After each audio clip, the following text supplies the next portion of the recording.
Assalamu alaikum wa rahmatullahi wa barakatuh. Alhamdulillah, wassalatu wassalamu ala rasulillah.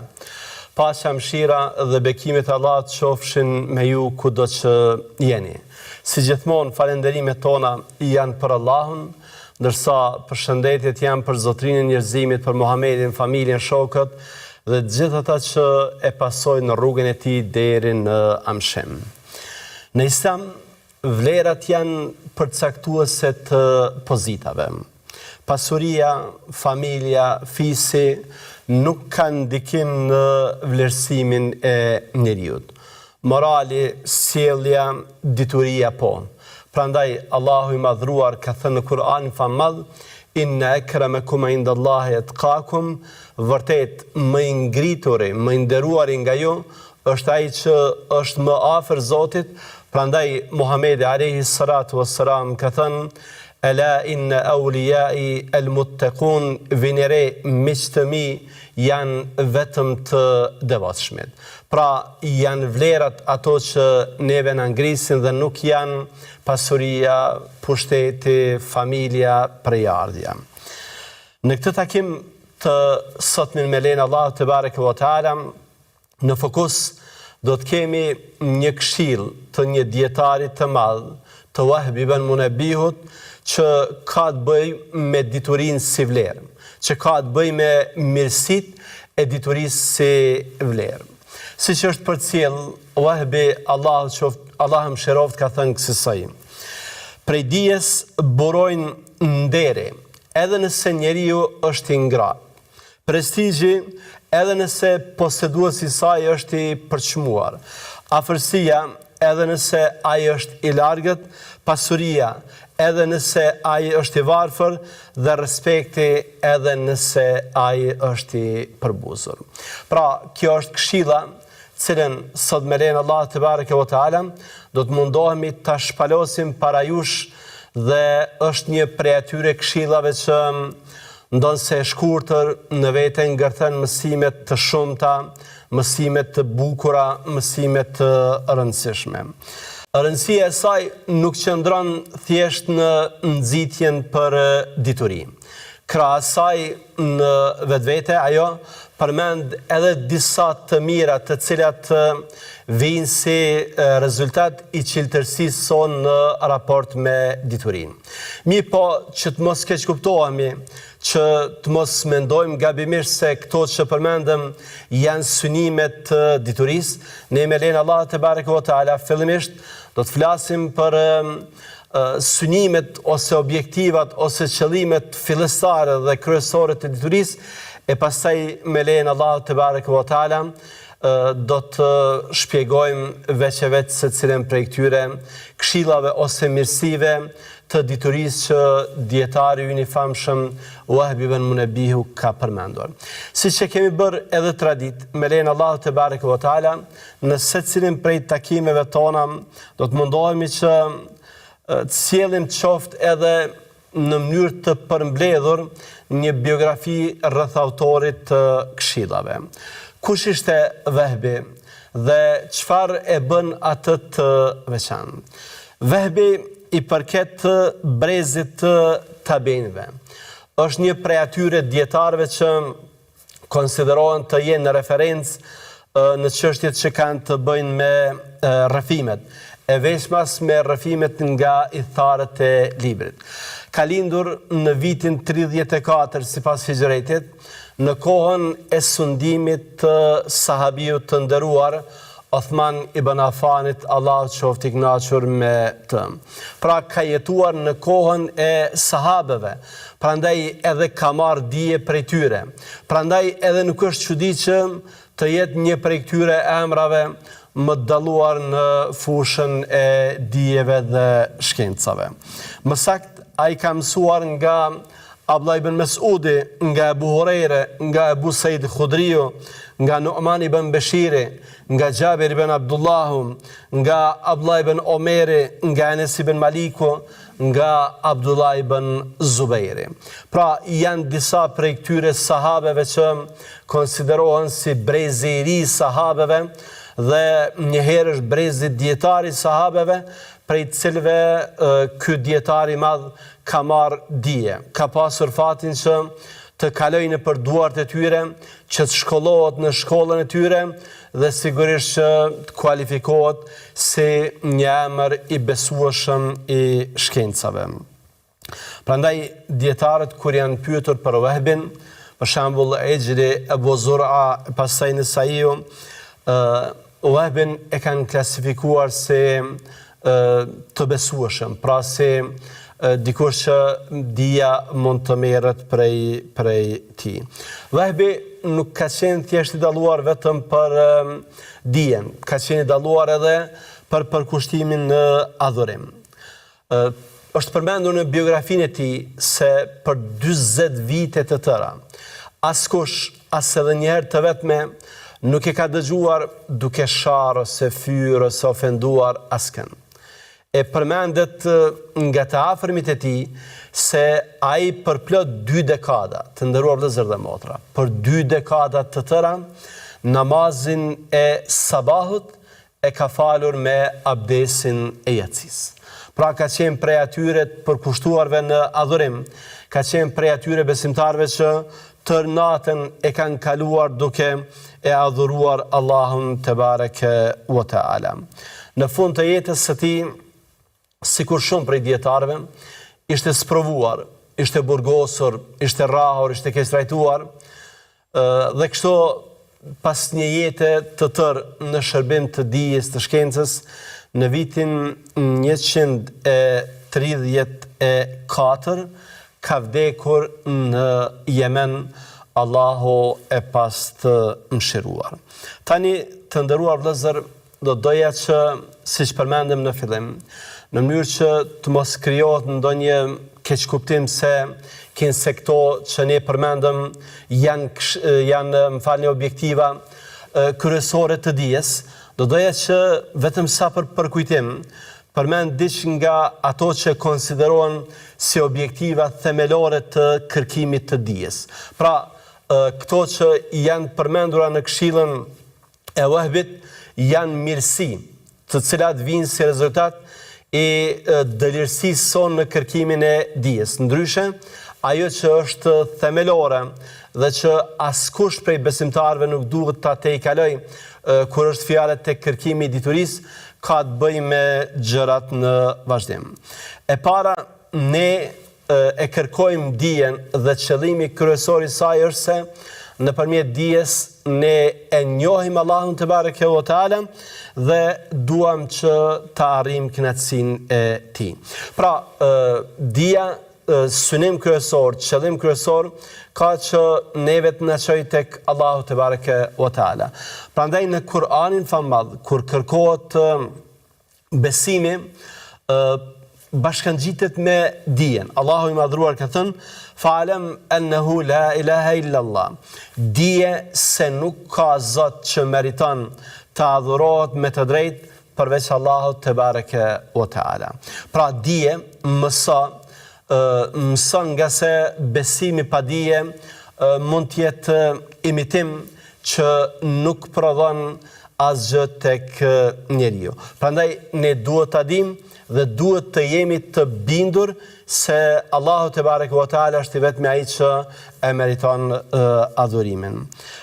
Është thënë nga dietarët, e më saktë nga Abdulrahman bin Nasr as-Saadi, se dija e ka këtë efekt. Ai ka thënë në mënyrë tekstuale kësaj: "El ilmu bihi yu'rafu Allah wa bihi yu'bad." Dija është ajo me të cilën njihet Zoti dhe ajo nëpërmjet së cilës adhurohet Zoti. Pra, dija na njofton me Zotin, me cilësitë e tij, me emrat e tij, na bën që rrjedhimisht duke njohur atë, edhe t'i nënshtrohemi, edhe të jemi të dëgjueshëm ndaj tij, edhe të jemi të bindur ndaj tij, edhe t'i bëjmë ibadet. Pra, ta adhurojmë vetëm Allahun te bareke ve teala. Nga se nuk ka rrugë tjetër, të nderuar vëllezër dhe të respektuara motra, që mund të na çojë në adhurimin e denj, e çeltër, në adhurimin e vërtet për Zotin, përveç se nëpërmjet dijes, dhe këtë e ka thënë Allahu te bareke ve teala, innama yakhshallaha min ibadihi al-ulama. Vërtet, prej njerëzve, ata që ja kanë frikën së vërtetë i Zotit janë dietarët.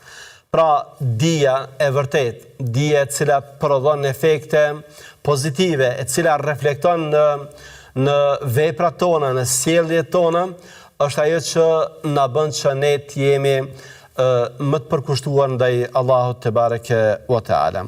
Prandaj dija duhet mësohet vetëm për Allahun xhallahu ala.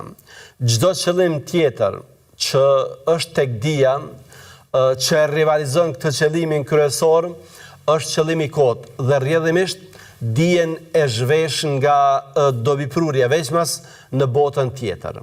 Muhamedi alayhi salatu wassalam na ka treguar se në ditën llogarisë, për njerëzve të parë që do të merren në pyetje dhe do të gjykohen që të jenë në zjarrin e xhenemit, në mesin e tyre pikërisht është edhe dietari. Allahu te bareke ve teala do ta merr në pyetje dhe do t'i thotë kësaj: o robim, çfarë bëre pasi që t'ja numëron të mirat, veçmas të mirat e dijes? Allahu do t'i thotë se ka shfrytzuar dijen, çfarë ka bërë me këto të mira që Zoti ja ka dhënë. Robi do thotë kësaj: ta'allamtu al-ilma wa 'allamtu wa qara'tu fika al-Quran.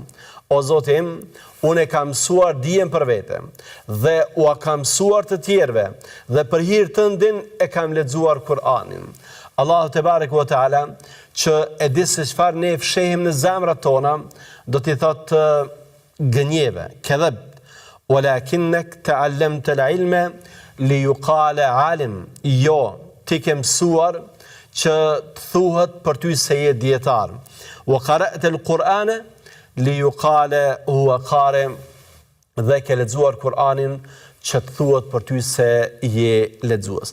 Prandaj Allahu do të urdhëroj që ky njeri që nuk e ka mësuar dijen për hir të tij, por që e ka mësuar për famë, që e ka mësuar për pozitë, që e ka mësuar për emër, urdhëron që ky njeri të jetë në zjarrin e xhehenamit. Për arsye se dija është diçka me vlerë dhe ulja e saj në nivele të këtilla nënkupton për buzjet të saj, prandaj edhe njeriu që e ul dijen në nivele të tilla meriton këtë dënim të madh nga Zoti. Dituria duhet të mësohet vetëm për Zotin. Dhe kjo është një prej synimeve, prej qëllimeve të dijes. Jo për mburrje, jo për polemika, jo për të bërë debate në mënyrë që pastaj të thuhet se filani ka zotësi, se filani është i mirë në debate, se filani kështu e filani ashtu. Muhamedi alayhi salatu wassalam ka thënë: mos e mësoni dijen për të mburrur para dietarëve, dhe as për të polemizuar me të marrët, dhe as që ta ktheni vëmendjen e njerëzve ka jo. Mësojeni dijen vetëm për Zotin, sepse kush nuk e mëson atë për Zotin, vendi i tij është në zjarr. Pra, nëse dikush e mëson dijen që thjesht të jetë personitet publik, që t'jetë figure dalluar që njerëzit të bëjnë me gisht ka ai, pra që t'jetë i dalluar në mes në njerëzve dhe jo për hir të Zotit, ai njeri do të ketë një fund të mërshëm. Ne e mësojmë dijen nga se duam që nëpërmjet saj ta adhurojmë Allahun xhallahu ala. Prandaj kanë përmendur dietarët musliman që prej synimeve, prej qëllimeve, prej objektivave të mësimit të dijes është që ne ta largojmë nëpërmjet saj ignorancën. Është pyetur Imam Ahmedi, Allahu mëshiroft, se cila është vepra më e mira? Ka thënë kërkimi i dijes. Pastaj është pyetur kërkimi i dijes për kë? Ka thënë për atë që ka në jetën e pastër. Pra, kërkimin e dijes për Zotin. E kanë pyetur si t'ia dalim që ta kërkojmë dijen vetëm për Zotin? Ka thënë duke synuar që me dijen të bëheni modest dhe ta largoni ignorancën. Pra, dija nuk duhet na bëjë neve mendjem dhënë. nuk duhet na bëj arrogant, nuk duhet na bëj të paedukuar. Përkundrazi, duhet që të na bëj të përulur, të na bëj modest dhe që nëpërmjet saj ne ta largojmë ignorancën, nga se ignoranca është armik i njeriut. Ne duhet ta mësojmë dijen, nga se nëpërmjet saj ne i përmbahemi fesë. Ne e mësojmë zbatimin e detyrave fetare. Prandaj, jo më kot në hadithe qëndron se një prej atyre treguesve se kur Allahu ja do dikujt të mirën, është edhe kur ta bëj atë që ta kuptoj fenë. Pra, duke kuptuar fenë e Zotit, duke mësuar për fenë e Zotit, duke mësuar se si ta zbatojmë fenë e Zotit, ne në fakt demonstrojmë një shenjë, një argument se Allahu te bareke wa taala neve na do. Ne e mësojmë fenë dhe jemi të thirrur që të mësojmë, të marrim njohuri, të marrim shkencën, se nëpërmjet tyre ne edhe përcjellim mesazhin tek të tjerët. Muhamedi alayhi salatu wassalam na ka mësuar që ne të përcjellim nga ai çdo gjë që e dëgjojmë prej tij. Dhe nëse nuk do të kishim njohuri, nuk do të kishim dije, atëherë si do t'ua përcjellim fenë të tjerëve. Ne mësojmë fenë dhe marrim diturinë, mësojmë diturinë, nga se nëpërmjet diturisë ne e kultivojmë moralin e mirë dhe luftojmë të keqen. Ne e mësojmë dijen, jo për të përfituar në këtë botë, por për të përfituar në botën tjetër. Pra, edhe ne kemi synime në përfitimin nga dija. Vetëm se synimet tona nuk janë që ne të përfitojmë në këtë botë, janë që të përfitojmë në botën tjetër. Muhamedi alayhi salatu wassalam ka thënë, kur njeriu të vdes, ndërpritet shpërblimi nga veprat e tij, përveç në 3 raste. Në rastin e parë, kur ai ka lënë një lëmosh rrjedhse; në rastin e dytë, kur ai ka lënë një dituri nga e cila kihet dobi; dhe në rastin e tretë, kur ai ka lënë pas vete një fëmijë, djalë ose vajzë, që lutet për të. Pra, ne mësojmë dhe një prej synimeve pse duam që të mësojmë më shumë, është të lëmë pas vete dije nga e cilat të tjerë do të përfitojnë dhe ne rrjedhimisht do të përfitojmë në botën tjetër. Kjo ishte një përmbledhje e shkurtër rreth disa prej atyre synimeve dhe qëllimeve primare dhe bazike në kërkimin e dijes. Ndërsa tani në vazhdim me lejen e Allahut te bareke ve teala, ne do të shpalosim disa të mira që fshihen në këto mirësi të përkushtimit ton të çiltër për dijen, por më parë do ta bëjmë një pushim të shkurtër. Qëndroni me ne.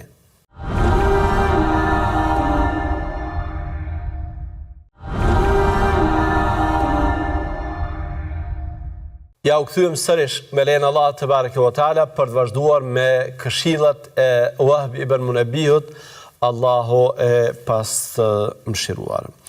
Wahbi ka përmendur disa prej atyre të mirave, prej atyre dobive që vinë si rezultat i angazhimit ton të çiltër, si rezultat i përkushtimit ton të pastër për të marrë dije vetëm për hir të Allahut te bareke ve teala.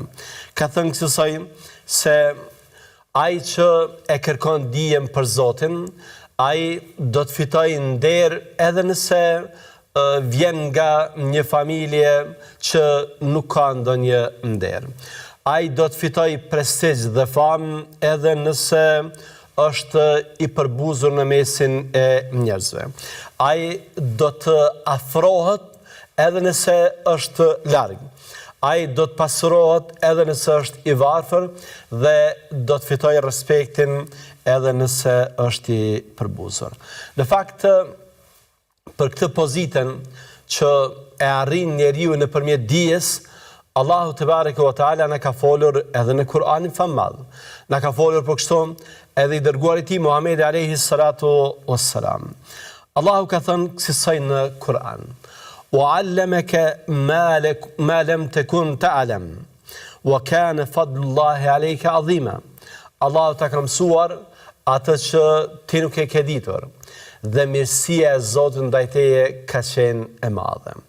Pra ngritja në pozita duke të bërë që ta mësosh atë që nuk e ke ditur dhe që shumë njerëz tjerë nuk e din, është jo tjetër vetëm se një prej begative të Zotit ndaj teje, prej nimeteve të Zotit ndaj teje, për çka duhet ta falenderosh dhe ti jesh mirënjohës ndaj Allahut te bareke ve teala.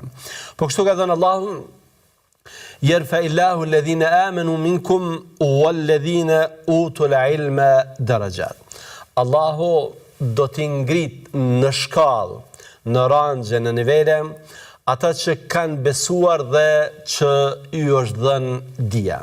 Pra, nëpërmjet besimit dhe nëpërmjet dijes ne arrim që të ngjisim majat më të larta në fejnë Allahu te bareke ve teala, që të ngjisim majat e vlerave, që të ngjisim majat e virtyteve. Po kështu Allahu te bareke ve teala na ka treguar se ata që janë të ditur, dallojnë nga të tjerët, sepse nuk mund të tërhiqet një paralelet, të bëhet një krahasim ndërmjet atyre që janë të ditur dhe atyre që nuk janë të tillë. Ka thënë Allahu: "Kul hal yastawi alladhina ya'lamuna walladhina la ya'lamun inma yatadhakkaru ulul albab." Thuaj, a mund që të barazohen, të nivelizohen ata që din me ata që nuk din? Natyrisht se nuk ndodh një gjë e tillë, nga se dietarët janë në pozita të larta. Inma yatadhakkaru ulul albab, vërtet vetëm ata që janë mendar, ata janë që marrin mësim dhe këshilla.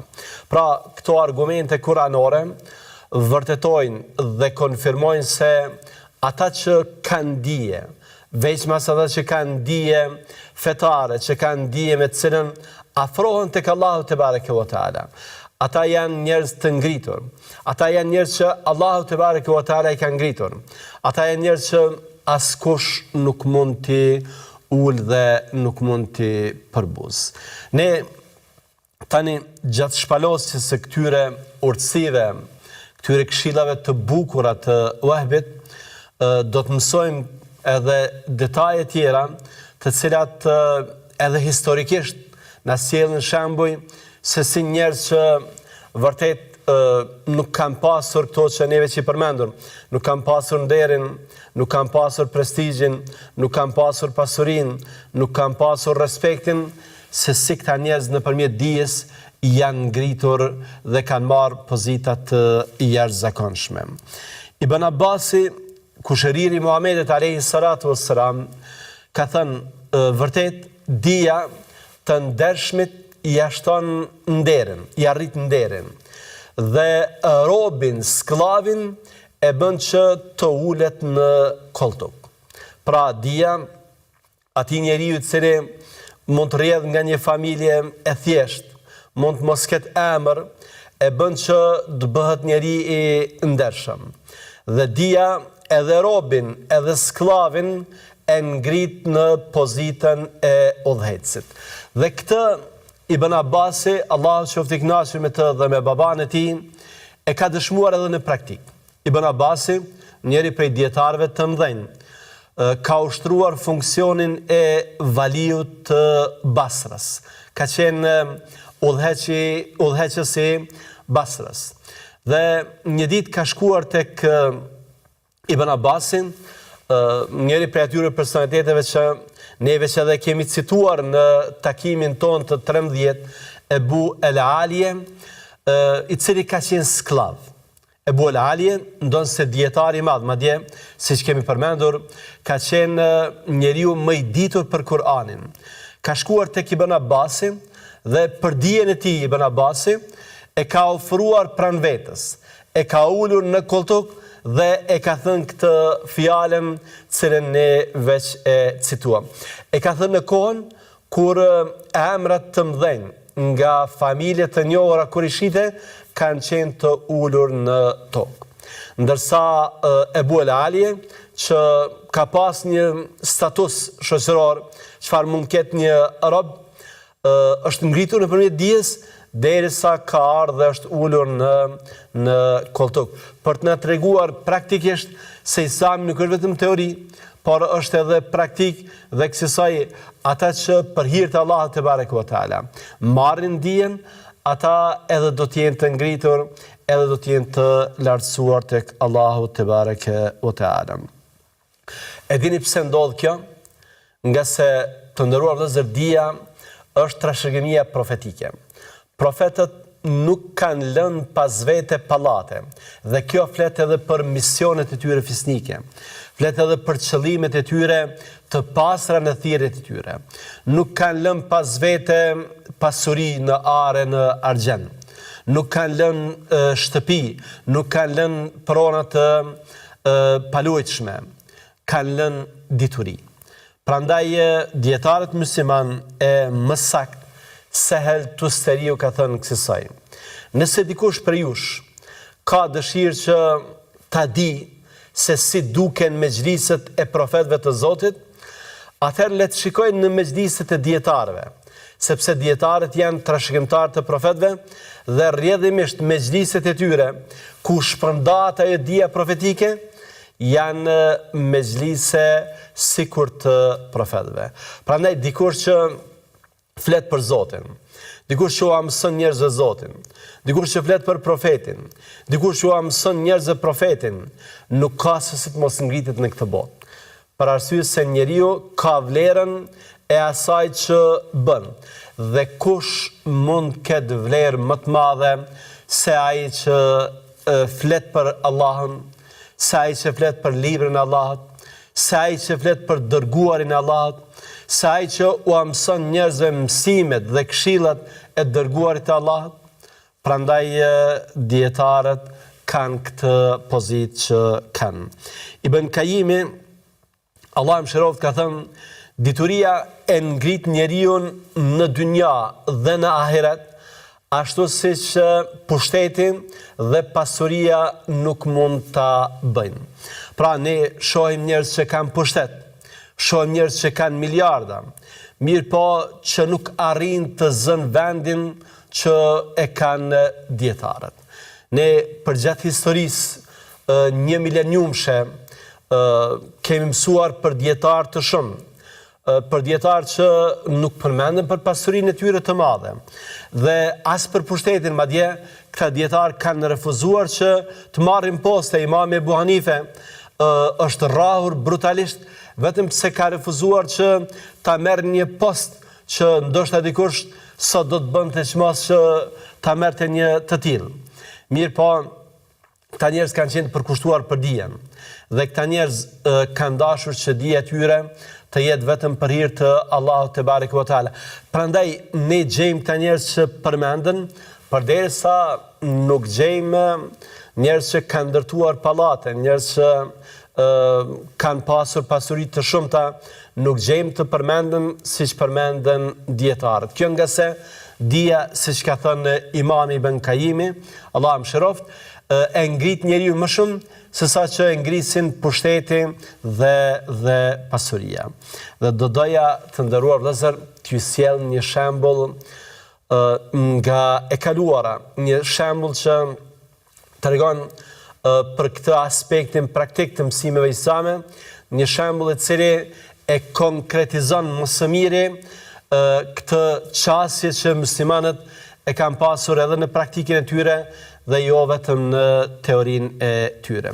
Sigurisht se ju ka rënë që dëgjoni shpesh për emrat të caktuar të dietarëve, mirë po për shkak se ata njihen vetëm për dijen e tyre, atëherë ato aspekte tjera që kanë të bëjnë me ata si personalitete, pra në vetën e parë, mund të mos jeni të njohur shumë me to. Dhe kjo tregon se tek ne janë veprat ato që përjetësojnë njeriu, jo ana fizike, jo ana jashtme, jo dukja. Njëri prej dietarëve të brezave të parë, të tabeinëve, Ata ibn Abi Rabahu ka qenë mufti i Mekës, ka qenë alamet dietar, ka qenë njeriu që ka pasur dieteje të madhe. Ata ka qenë në kuptimin fizik, ka qenë shëmtuar. Ka qenë prej atyre njerëzve që madje ishte edhe sklav. Pra nuk kishte as status shoqëror dhe as që dallonte për pamjen dhe dukjen e tij. Madje ishte ndoshta për të ruajtur etikën në shprehje, ishte i shëmtuar, ishte i frikshëm, pra kishte një pamje që njerëzit nuk do donin ta shehnin. Dhe përmendet se ata pavarësisht kësaj gëzonte një respekt të jashtëzakonshëm, gëzonte një pozitë, ata ishte emri kryesor, ishte referenca, ata ishte adresa e dijes. Dhe përmendet se në kohën e haxhit kryetari i muslimanëve, halifeja Sulejman ibn Abdul Malik Marwani ka ardhur në Mekë për ta kryer haxhin dhe ka ardhur bashkërisht me dy bijtë e tij. Dhe ka ardhur që për ta pyetur pikërisht ata për ritualet e haxhit, për detaje dhe hollësi nga ritualet e haxhit.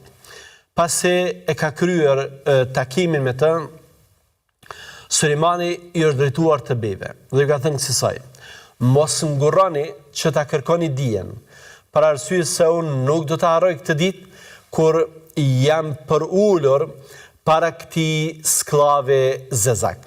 Pra ka qenë kryetari i muslimanëve dhe madje ky rrëfim ka dhe detaje që tregojnë për pozitën dhe pushtetin që e ka pasur ata, nga se nuk ka lejuar që Sulejmani të vjen para të tjerëve dhe të merr përgjigjet, por ka pritur në radhë bashkërisht me muslimanët.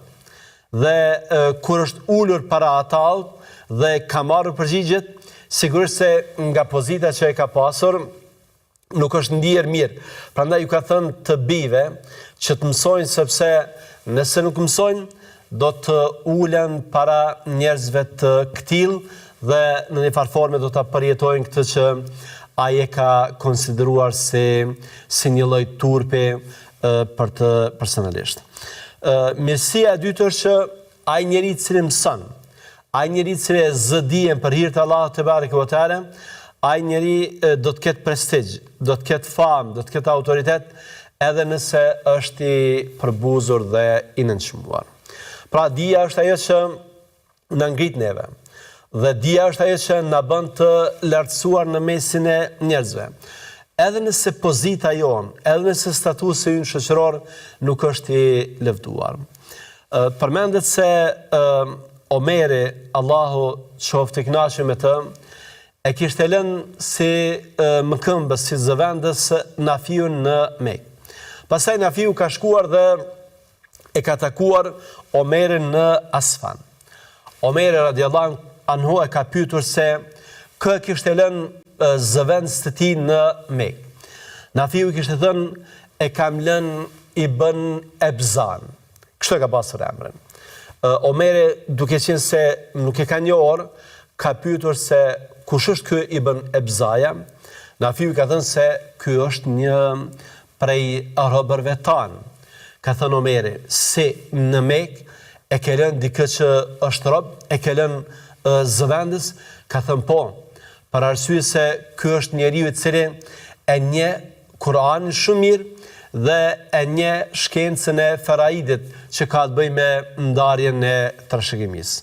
Kur Omeri radiallahu anhu i ka dëgjuar të fjalë, e ka thënë një fjalë e cila është më shumë se sa thjesht një hadith, është një maksim, ka thënë kësaj: nëse është kështu siç po thua, kjo është nga se i dërguari juaj Muhamedi alayhi salatu wassalam ka thënë: inna Allaha yarfa'u bi hadha al-kitabi aqwaman wa yada'u bihi akharin. Vërtet Allahu me këtë Kur'an do t'i ngrit disa njerëz dhe do t'i ul disa të tjerë. Pra e ka ngritur Ibn Ebzan me Kur'an dhe këtu qëndron sekreti dhe kështu e ka interpretuar Omeri radiallahu anhu këtë pozitë që e ka marrë Ibn Ebzaja edhe pse dikur ka qenë një sklav. Imam Shafiu, Allah mëshiroft, ka thënë kush e mëson Kur'anin i rritet vlera ati. Pra nëse dëshiron që ti jesh edhe i ngritur, ti jesh edhe i lartësuar, ti jesh edhe me pozitë, të kesh vlerë tek Allahu fillimisht, pastaj edhe tek njerëzit, atëherë rruga që të çon tek kjo i bie ka Kur'ani fisnik. Pra mësoj Kur'anin sepse do ta njohësh Allahun te bareke ve teala e pastaj do të kesh të mira të pafundme çfarë vetëm Allahu te bareke ve teala mund t'i jep. Do doja të nderuar vëllezër, ju përcjell një këshill të bukur që dietari Walid El Baxhi i ka dhënë të birit dhe që vërtet meriton ta kemi çdo herë në konsiderat dhe t'ua përcjellim fëmijëve tanë. Walid El Baxhi, Allah mëshiroft, i ka thënë të birit kësaj: mësoje dijen, nga se dija është pushtet, nga i cili nuk shkarkohesh kurrë, dhe është jeshi, është bukuri, nga e cila nuk zhvishesh kurrë. Pra dija të jep një pushtet që nuk ka mandat, që nuk ka votë që mund të shkarkoj, që nuk ka votë që mund të privoj prej saj.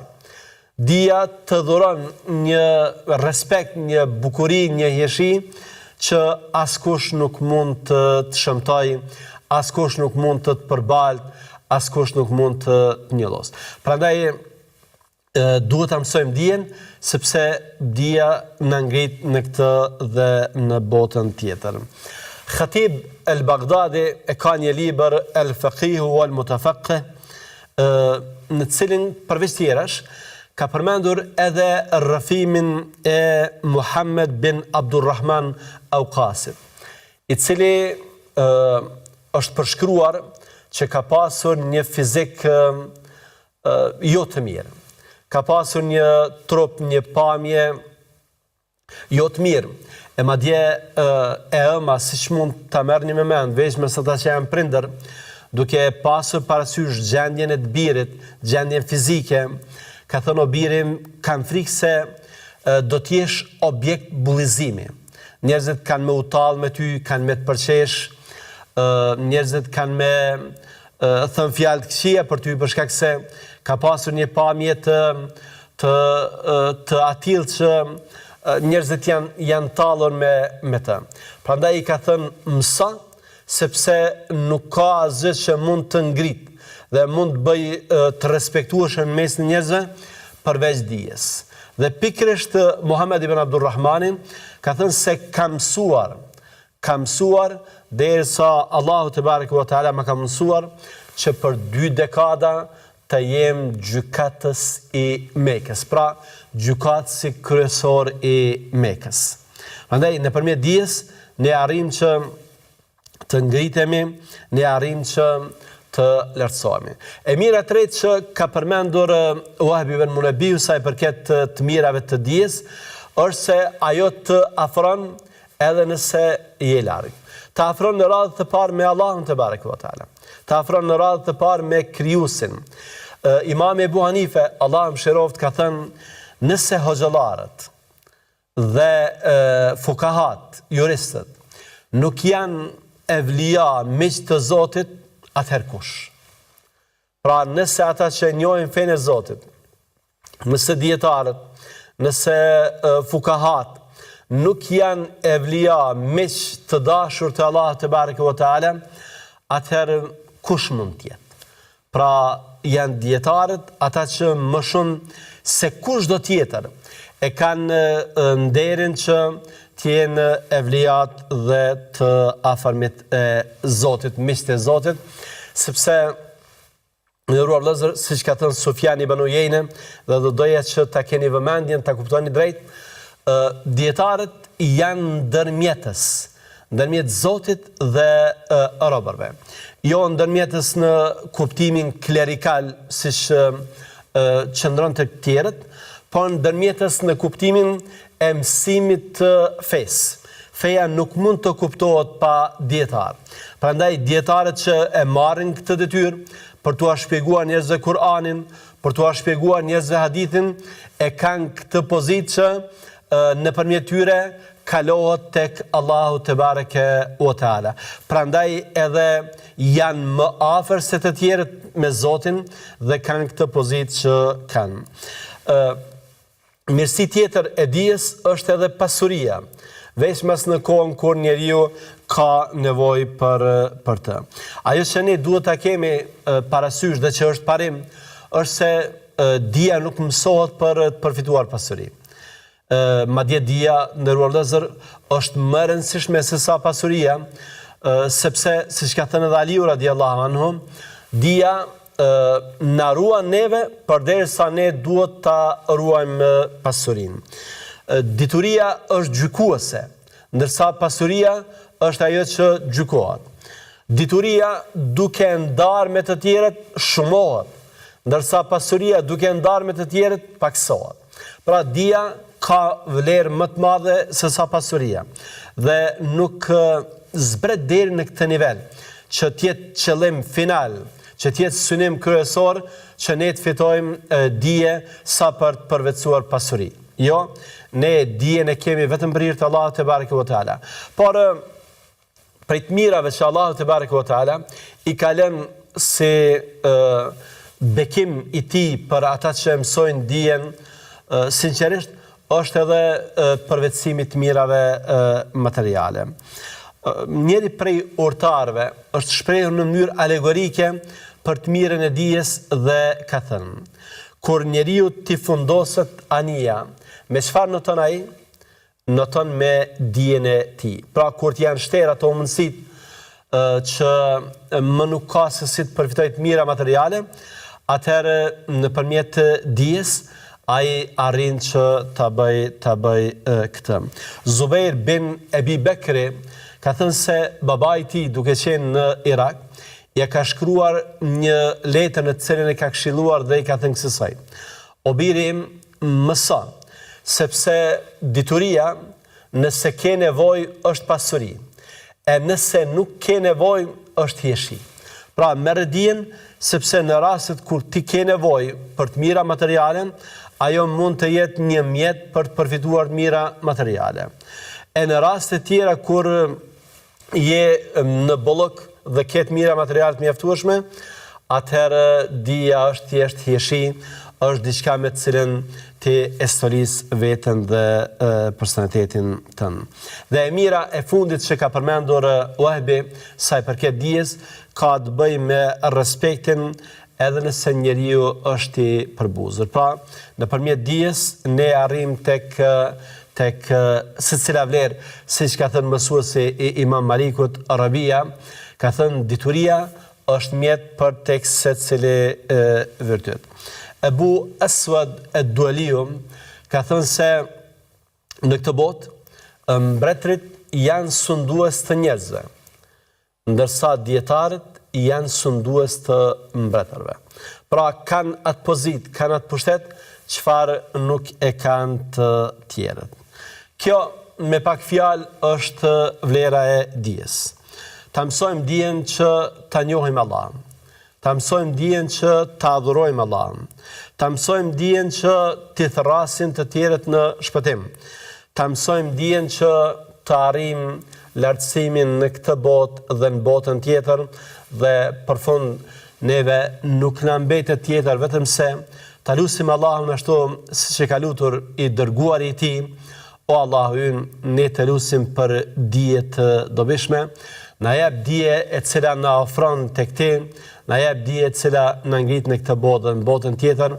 Allahun e lutim që të na ketë në mbrojtjen e tij dhe deri në takimin tonë të radhës, qofshim në sigurinë e tij. Assalamu alaikum wa rahmatullahi wa barakatuh.